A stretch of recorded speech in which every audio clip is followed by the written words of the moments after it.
31 secretos oscuros y curiosidades de Fidel Castro. Fidel Castro ha sido uno de los personajes más carismáticos de la historia, y su vida está llena de curiosidades y momentos oscuros. El líder de la Revolución cubana marcó toda una época en Latinoamérica y el mundo, desde que tomó el poder en Cuba en 1959, hasta que lo entregó a su hermano Raúl casi 50 años después, convirtiéndose en una figura icónica, con su barba y su habano. Sostuvo sus primeras relaciones sexuales a los 7 años, vivía obsesionado con su pene, y su jefe de escoltas debía estar pendiente sobre sus señas respecto a las mujeres que se cruzaban en su camino, según narra Norberto Fuentes, un antiguo amigo y aliado de Castro, en un libro sobre la vida del comandante. Vamos a recorrer en este video 31 de los secretos más oscuros y de las curiosidades más sorprendentes sobre el célebre dirigente cubano, que fue un excelente jugador de béisbol y daba un discurso de más de 4 horas como quien se toma un descanso. Antes de meternos a fondo, no olvides suscribirte a nuestro canal y activar las notificaciones para mantenerte al día con nuestras actualizaciones.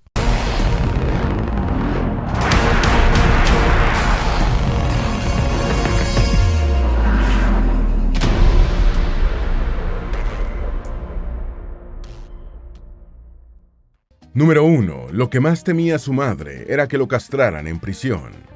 Fidel Castro era hijo de Ángel Castro Argiz, un español de Galicia emigrado a Cuba, y la cubana Lina Ruz González, una mujer natural de Pinar del Río, también descendiente de españoles. Fidel nació como hijo extramatrimonial el 13 de agosto de 1926, ya que su padre estaba casado con su primera esposa, María Luisa Argota Reyes, y no fue hasta 1940 cuando pudo divorciarse para contraer matrimonio con Lina Ruz. Tras el asalto al cuartel Moncada en 1953, que envió a Castro a prisión, por lo que más temía su madre era por la integridad de los genitales de su hijo, y lo primero que le preguntó al visitarlo en la cárcel fue: «No te habrán cortado los huevos, ¿verdad?». Número 2. Estudió en una escuela privada y católica. Fidel comenzó a estudiar en una escuela de Virán, su pequeña localidad natal en la antigua provincia de Oriente. A los 6 años fue enviado a continuar estudios en Santiago de Cuba, a 94 kilómetros al sur, en compañía de su hermana Angelita y de su profesora en Virán. En Santiago de Cuba, Castro ingresó a la Escuela de Nuestra Señora de los Dolores, una institución privada y católica administrada por religiosos españoles. Su ingreso en una escuela privada y costosa generó algunas discusiones en su familia. El disidente cubano Norberto Fuentes, quien fuera amigo del carismático líder revolucionario, narra en su libro La autobiografía de Fidel Castro, que Fidel recordó ese momento así: «Mi padre estaba renuente a gastarse su dinero en el colegio de un muchacho tan díscolo y arrogante». Número 3. Vivió su primera experiencia sexual a los 7 años. Castro padre fue un hombre de origen humilde, al igual que la madre de Fidel, y aunque después alcanzó una sólida posición económica, en principio no pensaba que la prioridad del presupuesto familiar fuese la educación de su hijo. Siendo ya un escolar de 7 años, Fidel vivió su primera experiencia sexual con una criada de la familia de nombre Nereida. Según narra Fuentes, Castro apuntó: «Los roces y palpadas eran conducidos de forma cada vez más deliberada a un clímax que aprendí a emparentar con la palabra orgasmo. Tras semanas de esfuerzo, me extrajo las primeras gotas de un líquido entre graso y acuoso que yo descarté inmediatamente como orín». Número 4. Su primer viaje al exterior. Castro realizó su primer viaje al extranjero en 1948, cuando tenía 22 años, visitando Panamá, Venezuela y Colombia. El 9 de abril se encontraba en Bogotá como delegado cubano en la Conferencia Interamericana de Estudiantes, cuando fue mortalmente baleado el dirigente colombiano Jorge Eliezer Gaitán, con quien tenía concertada una entrevista. La revuelta que siguió al crimen, conocida como el Bogotazo, fue el detonante de la violencia política en Colombia. Número 5. El futuro dictador Batista le ayudó a financiar su luna de miel. Fidel se casó con Mirta Díaz Balart, miembro de una rica familia de La Habana, y la pareja viajó de luna de miel a Miami y Nueva York. Los Díaz Balart, suegros de Castro, estaban bien relacionados con el general Fulgencio Batista, y se afirma que el futuro dictador de Cuba regaló a los recién casados, Fidel y Mirta, unas lámparas y un cheque que posiblemente ayudó a costear los gastos de luna de miel de la pareja en Estados Unidos, incluyendo un vehículo que Castro compró. En Miami, Fidel adquirió un Lincoln Continental, con el que se desplazó con su esposa a Nueva York, donde se instalaron en el 156 oeste de la 82 Street en Manhattan. Fidel no estuvo dispuesto a dejar su juguete nuevo en Estados Unidos y tuvo que pedir prestado para cubrir los gastos de aduana del automóvil y llevárselo a Cuba. Número 6. Ya parecía abogado antes de graduarse. Fidel Castro comenzó sus estudios de Derecho en la Universidad de La Habana en 1945 y obtuvo su título en leyes en 1952, aunque desde mucho antes de recibir el diploma ya parecía todo un abogado de bufete. Su fondo de armario no pasaba de 3 trajes, el último de ellos comprado en Estados Unidos durante su viaje de bodas, pero le bastaron para ir bien vestido a la universidad, en un tiempo en el que vestir en mangas de camisa resultaba insólito, sobre todo por parte de los futuros ejercitantes del derecho. En la universidad trabó amistad con Eduardo Chivas, el líder del Partido Ortodoxo o Partido del Pueblo Cubano, que se suicidó en 1951. Número 7. Se afirma que llamó la atención de los cazatalentos del béisbol mayor. Antes de la Revolución Cubana, Cuba era el principal semillero de peloteros para las ligas mayores estadounidenses, fuera de Estados Unidos. Fidel era un gran aficionado al béisbol y existe una leyenda de que lanzaba la pelota con tanta fuerza que llegó a llamar la atención de los buscadores de talentos en el Caribe. Se dice que el scout, Joe Cambria, lo probó como lanzador, pero no quedó lo bastante impresionado. Quizás si Castro hubiera puesto más empeño, no habría existido una revolución cubana. Número 8. Seducía a sus visitantes llevándolos al cuartel Moncada. El cuartel Moncada, actual Ciudad Escolar 26 de Julio, es un inmueble de la época colonial situado en la ciudad de Santiago de Cuba, en la costa suroriental de la isla, que alcanzó relevancia histórica el 26 de julio de 1953. Cuando fue asaltado por Castro y otros revolucionarios durante la dictadura de Fulgencio Batista. Aunque el asalto fracasó militarmente, fue considerado el acto precursor del movimiento revolucionario, que tomaría el poder el 1 de enero de 1959. Ya siendo presidente, Castro solía llevar a los visitantes importantes a dar un paseo por la escuela y antiguo cuartel, cuyas paredes están tapizadas de esculturas de él mismo y otros dirigentes revolucionarios. Número 9. Le escribía a varias mujeres desde la cárcel. Tras el fallido asalto al cuartel Moncada, Fidel y otros revolucionarios consiguieron escapar a la Sierra Maestra, donde fueron sorprendidos por el ejército gubernamental mientras dormían. Sometido a juicio, Castro fue condenado a 15 años de cárcel, aunque solo pasó en prisión menos de 2, al beneficiarse de una amnistía decretada por el gobierno en 1955. Durante el proceso legal, escribió su famoso documento de autodefensa, La historia me absolverá. En prisión leyó Los Miserables de Víctor Hugo y comenzó a escribir cartas de amor a su esposa, pero al no tener noticias de ella, empezó a dirigirlas a otras mujeres con las que había estado relacionado. Número 10. Hizo un alto para celebrar la Navidad en 1958. El 23 de abril de 1958, con la isla de Cuba incendiada por los 4 costados por el ejército revolucionario de Castro, a punto de tomar el poder, el presidente Batista envió a las diferentes guarniciones militares del país, incluyendo Guantánamo, Manzanillo y Holguín, tarjetas de felicitaciones y raciones especiales para celebrar las fiestas. Entre los rudos e ideologizados guerrilleros que intentaban derrocar al gobierno cubano, el espíritu navideño tampoco había desaparecido, y Fidel Castro hizo un alto en la provincia de Holguín para pasar por casa de su madre a celebrar la Nochebuena. Fidel llegó a la casa materna con un grupo de guerrilleros en 4 coches, y no deben haber estado muy limpios, ya que Lina Rus solo permitió el honor de la mesa navideña a unos pocos, después de haberse lavado concienzudamente las manos. Número 11. Fue un héroe americano. Cuando tomó el poder en enero de 1959, Castro fue celebrado por los medios de comunicación de Estados Unidos por haber derrocado al dictador Batista. Ed Sullivan, el presentador más famoso de la época en la televisión estadounidense, viajó a Cuba y el 10 de enero entrevistó a Fidel, rodeado de un centenar de guerrilleros, comparando al líder revolucionario con George Washington, para beneplácito de los televidentes al otro lado del estrecho de la Florida. Sullivan llamó a Castro un buen joven, utilizando el mismo lenguaje con el que había descrito a Elvis Presley y con el que después describiría a los Beatles. En ese tiempo, Castro aún no se había declarado marxista y opinaba que el pueblo norteamericano era bueno. Número 12. Su eje de escoltas estaba atento para ver qué mujer deseaba. Fuentes también señala que en su libro que el jefe de los escoltas de Fidel Debía estar atento para saber con cuál mujer de las que se cruzaban en su camino el comandante quería acostarse. Fuese una periodista que hacía antesala para entrevistarlo o una diplomática que quería plantearle un asunto de política internacional, bastaba una señal del jefe máximo para que su guardaespaldas principal supiera si estaba interesado en la candidata.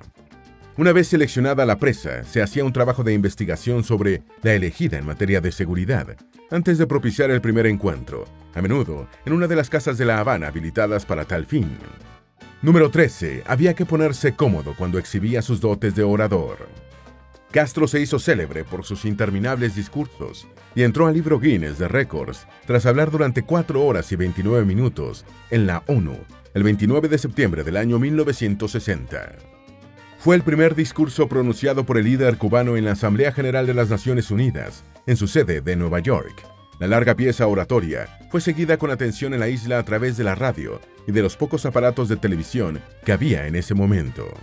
Sin embargo, el récord del discurso más largo de Fidel lo sufrieron directamente los propios cubanos en 1986, cuando habló durante 7 horas y 10 minutos en el tercer Congreso del Partido Comunista. Número 14. Los puros fueron uno de los símbolos más icónicos de su imagen. La imagen de Castro quedó indisolublemente ligada a los puros o cigarros habanos que fumaba. En 1966 fue inaugurada El Laguito, una fábrica de La Habana abierta especialmente para confeccionar los habanos destinados al consumo del líder revolucionario. Castro regalaba el segundo producto de exportación de Cuba a los mandatarios y personalidades que lo visitaban, y la fábrica se convirtió en una atracción donde los turistas iban a admirar el trabajo artesanal de los torcedores.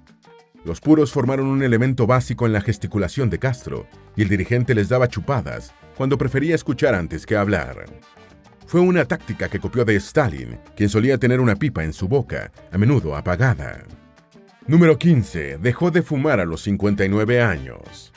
Castro ordenó la construcción de la fábrica de habanos El Laguito después de disfrutar del olor de un puro especialmente aromático que fumaba uno de sus escoltas. De esta manera, el Cohiba se convirtió en el habano preferido de Fidel durante más de 2 décadas y en una marca icónica a nivel mundial, impulsada por el aura mítica y heroica de su principal fumador. Cuando tenía 59 años, Castro dejó de fumar para respaldar una campaña gubernamental contra el tabaquismo. Número 16. Consideraba matar como algo natural. Desde la infancia, Fidel tuvo ideas propias sobre la muerte. Según narra fuentes, cuando era un niño vio a su padre tumbado debajo de un árbol, fumando tranquilamente, y dijo que la escena era el paisaje bucólico y enteramente cubano que él mismo iba a destruir 30 años después. Castro habló desapasionadamente de la muerte y de la cantidad de vidas que tomó en sus manos como combatiente y como mandatario tras proclamar la revolución. Al respecto dijo: "No importa la cantidad de gente que mates, basta con uno. Cuando pasas de ese número, el rostro de la víctima se pierde". Número 17. Estaba algo obsesionado con su pene. De acuerdo con el relato de fuentes, Fidel se tomó el trabajo de medir las dimensiones de su miembro viril, tanto en reposo como en estado de combate. La longitud fálica de Castro era de unos 9 centímetros en plena tranquilidad, pero aumentaba más de un 75%, hasta los 16 centímetros, con los debidos estímulos. El líder revolucionario se jactaba de su pica victoriosa, la que apetecían todas las mujeres cubanas, un comentario peyorativo y sexista que hoy rechazarían muchas izquierdistas y admiradoras del régimen cubano. Su obsesión lo llevaba a comparar su pene con el de los afrocubanos y afirmaba estar no tan lejos el de ellos. También estaba orgulloso del color de su miembro, de un tono más oscuro que el resto de su cuerpo. Número 18. Se le planteó un dilema con los piropos a las mujeres. Castro y el Che Guevara y otros líderes revolucionarios cubanos detestaban a los homosexuales, a los que consideraban incursos en una odiosa desviación de la personalidad. La revolución cubana recluyó a los homosexuales de la isla en campos de concentración para intentar curarlos de su supuesto extravío, lo cual solo contribuyó a aumentar las penurias de la población gay. A propósito del sexismo, en una ocasión un periodista le preguntó a Fidel si consideraba correcto que los negros piropeasen a las mujeres blancas. Contra sus instintos, Castro terminó criticando la práctica del piropo y después dijo: "Fue la única vez en toda mi carrera política que yo me he echado para atrás". Número 19. Cuidaba su barba con esmero. La barba formó, junto con los habanos y el uniforme verde oliva, la gran trilogía de símbolos en la imagen de Fidel Castro. La frondosa barba con la que Fidel es recordado no formaba parte del descuido o de la dejadez intelectual. Por el contrario, Castro cultivaba su barba con el esmero y la paciencia de un lampiño que sabía muy bien lo que le costaba que el vello facial decreciera. Él mismo dijo: «Soy más bien lampiñón, de barba rala y muy lenta de crecer y de que su presencia se advierta». Número 20. La CIA consideró ejecutar un plan para destruir su barba. La barba de Fidel se convirtió en un símbolo tan potente que la agencia de inteligencia estadounidense formuló un plan para destruirla, aunque nunca llegó a ejecutarlo. La idea era plantar en los zapatos de Castro un agente depilatorio que podía absorberse a través de la piel para hacer que la barba se cayera. Número 21. Puso al mundo al borde de una guerra nuclear. Castro facilitó el territorio cubano para que la Unión Soviética instalara en la isla misiles con cabezas nucleares en dirección a Estados Unidos. La crisis de los misiles cubanos, que se desató en octubre de 1962, fue el episodio más peligroso en las 4 décadas y media de Guerra Fría, al poner al mundo al borde de una conflagración nuclear entre Estados Unidos y la URSS. Apartando por completo a Cuba, las negociaciones para la solución de la crisis fueron asumidas directamente por los gobiernos de John F. Kennedy y Nikita Khrushchev, quien accedió a retirar las armas nucleares del territorio cubano. Número 22. Supuestamente tiene un hijo ruso. Castro quedó muy disgustado con los soviéticos por la manera como cerraron con Estados Unidos la crisis de los misiles en Cuba, sin haberlo tenido en cuenta, y para limar asperezas, la URSS recibió por todo lo alto al líder caribeño en una visita de Estado en el año de 1963. En ese momento Fidel se reencontró con Valentina Udolskaya, una rusa que había estado en Cuba en 1962 durante la crisis de los misiles, que supuestamente se convirtió en su amante. De la relación de Castro con Valentina habría nacido Alejandro Castro, un ruso que afirma ser hijo de Fidel, aunque no ha encontrado a ningún pariente del líder cubano dispuesto a colaborar con una prueba de ADN para comprobarlo. Número 23. La CIA intentó matarlo de todas las formas posibles. Aunque la cifra de 634 complots para asesinar a Fidel, señalada por el ex jefe de los servicios de inteligencia de Cuba, Fabián Escalante, luce exagerada, fueron muchos los planes para acabar con la vida del líder cubano. Desde introducir un veneno o un explosivo en los puros que fumaba, hasta ponerle una bomba debajo de una concha marina para que saltara en pedazos mientras practicaba el buceo, uno de sus deportes favoritos. Otras ideas fueron envenenarlo pinchándolo con una pluma estilográfica de punzada casi imperceptible, contaminar su traje de neopreno con un hongo mortal o transmitirle un agente infeccioso a través de su equipo de respiración. Número 24. Su hermana Juanita fue colaboradora de la CIA. Juanita Castro apoyó el movimiento revolucionario liderado por sus hermanos Fidel y Raúl y trabajó a su lado al comienzo de la revolución, rompiendo con ellos después de que se declararon marxistas. En 1964, Juanita partió al exilio a México y después se trasladó a Miami, convirtiéndose en una de las caras más visibles de la disidencia cubana en Estados Unidos. En 2009, reveló en su autobiografía que colaboró con la CIA sin recibir paga. Número 25. Fue amigo de 3 premios Nobel de literatura. El premio Nobel amigo de Fidel fue el estadounidense Ernest Hemingway, quien vivió un tiempo en Cuba. Castro mencionó la novela más importante de Hemingway, ¿Por quién doblan las campanas?, ambientada en la Guerra Civil Española, por una fuente de inspiración de sus tácticas guerrilleras. También sostuvo una relación amistosa con el poeta Pablo Neruda, aunque se distanciaron después de que el chileno realizó una visita a Estados Unidos en 1966. La relación más estrecha de Fidel fue con el colombiano Gabriel García Márquez, quien también tenía casa en Cuba y solía sostener largas conversaciones con el líder cubano. Número 26. Compró 1 millón de bicicletas a pesar de que no le gustaban. Con el desmoronamiento de las repúblicas socialistas de Europa Central y Oriental y la disolución de la Unión Soviética, entre finales de la década de 1980 y 1991, Cuba perdió sus principales sostenes políticos y económicos. Los tempranos años 1990 fueron de fuertes estrecheces para la población cubana, especialmente por la aguda crisis de combustible. China, el otro estado que lideraba el mundo comunista de entonces, aún no había despegado como potencia económica, pero estuvo en capacidad de venderle a Cuba cerca de 1 millón de bicicletas para ayudar a los cubanos a resolver su crítica situación de movilidad. Castro accedió a hacer la compra, a pesar de que no le simpatizaban las bicicletas, porque siendo niño se rompió la nariz en un accidente mientras conducía una. Número 27. Casi todas las celebridades querían conocerlo y fotografiarse con él. El innegable carisma de Fidel lo llevó a ser buscado por diferentes personalidades y celebridades de todos los sectores que querían al menos darle un vistazo, echar una parrafada y tomarse una fotografía con él. Hollywood y el mundo del cine fue particularmente fan de Castro, y entre sus admiradores se contaron Steven Spielberg, Oliver Stone, Jack Nicholson, Vanessa Redgrave, Danny Glover, Robert Redford y Leonardo DiCaprio. El futbolista argentino Diego Maradona se tatuó el rostro de Castro y lo entrevistó en su programa de televisión en Argentina. Número 28. Se desmayó en un discurso en el año 2001 y empezó a promover a su hermano Raúl como su sustituto. En 2001, un Fidel Castro de 75 años se desmayó al pronunciar un discurso en La Habana y empezó a tomar conciencia sobre la posibilidad de tener que dejar el poder. Después dijo: realmente después de mí, Raúl es el que tiene más experiencia, más conocimiento. Quizá no se le conozca bien, yo lo conozco bien, no solo por razones familiares, sino por la guerra, por su diario, por sus detalles, su meticulosidad y su honradez. Y añadió que si repentinamente sufría un infarto, un derrame, una muerte súbita, digamos un choque, o aquella gente usa un rayo láser o ultravioleta, o no sé de qué cosa, y me ponen a dormir para toda la eternidad, entonces, ¿quién es la persona con más autoridad y más experiencia? Raúl. Número 29. En 2003 ejecutó a 3 jóvenes que intentaban escapar de Cuba. En 2003, 3 jóvenes cubanos intentaron secuestrar una embarcación para huir hacia Estados Unidos, pero fracasaron y fueron capturados por las autoridades. Como escarmiento, Castro decidió ejecutarlos bajo la acusación de terrorismo. Ese mismo año se asentó la represión contra la disidencia, un periodo llamado la Primavera Negra, por los opositores al régimen.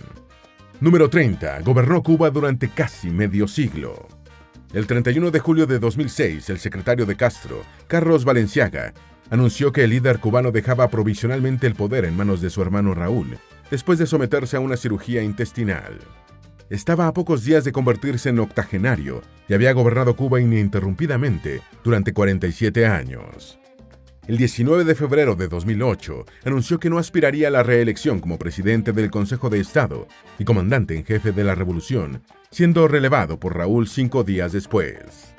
Número 31. Murió varias veces. De acuerdo con la versión gubernamental, Fidel Castro murió a las 10:29 de la noche del 25 de noviembre del año 2016, en La Habana, a los 90 años de edad. En el comunicado oficial difundido por su hermano Raúl Castro a través de la televisión cubana, no se mencionó la causa de muerte, aunque se indicó que su cuerpo sería cremado, atendiendo su voluntad expresa. Llegaba así a su fin la vida de un hombre que no solo había sobrevivido a una infinidad de atentados, sino que incluso fue dado por muerto en la década de 1950 en un intento del dictador Fulgencio Batista de desmoralizar a sus seguidores. ¿Cuál de estos oscuros episodios en la vida de Fidel Castro te ha parecido más bizarro? Esperamos que este video te haya sido útil. Si tienes algo que agregar, por favor, compártelo con nosotros en la sección de comentarios. Dale me gusta a este video y envíale el enlace a tus familiares y a tus mejores amigos para que también sepan más de los 31 secretos oscuros y curiosidades de Fidel Castro. Si eres nuevo en nuestro canal, no olvides suscribirte. No se te olvide seguirnos en todas nuestras redes sociales, que van a estar aquí abajo en la descripción. Recuerda, un pueblo que no conoce su historia está condenado a repetirla.